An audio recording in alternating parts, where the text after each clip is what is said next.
ever wondered if our thoughts reflect in our reality? We're all taught in school that the world is made of atoms.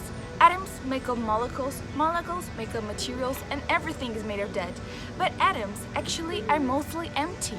For example, if the sun were the nucleus of a hydrogen atom, its electrons would be more than 43 billion kilometers from the nucleus, and everything in between is empty. In fact, the universe is mostly empty.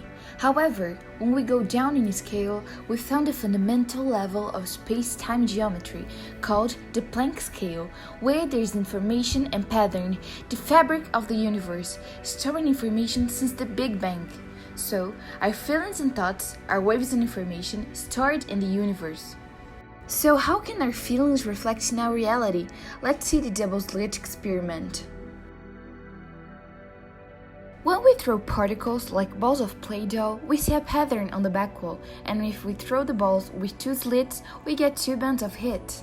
With the waves, we see a band with different intensities of brightness. When we have two slits, if the top one wave meets the bottom of another wave, they cancel each other out. So now there is interference pattern on the back wall.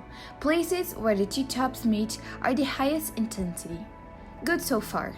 An electron is a little bit of matter, and they will be represented by the laser. Let's see how it behaves.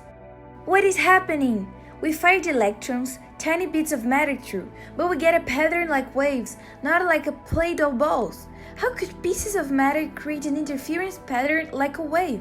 The single electron leaves as a particle, becomes a wave of potentials, goes through both slits and interferes with itself to hit the wall like a particle.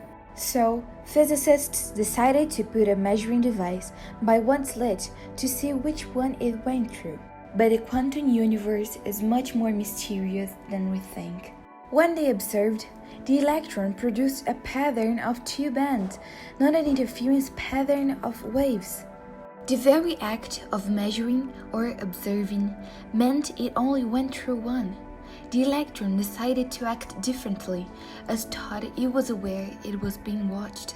And what does the observer have to do with any of this? The observer collapsed the wave function simply by observing. If our thoughts influence our reality, what do you want to think and collapse in the wave function?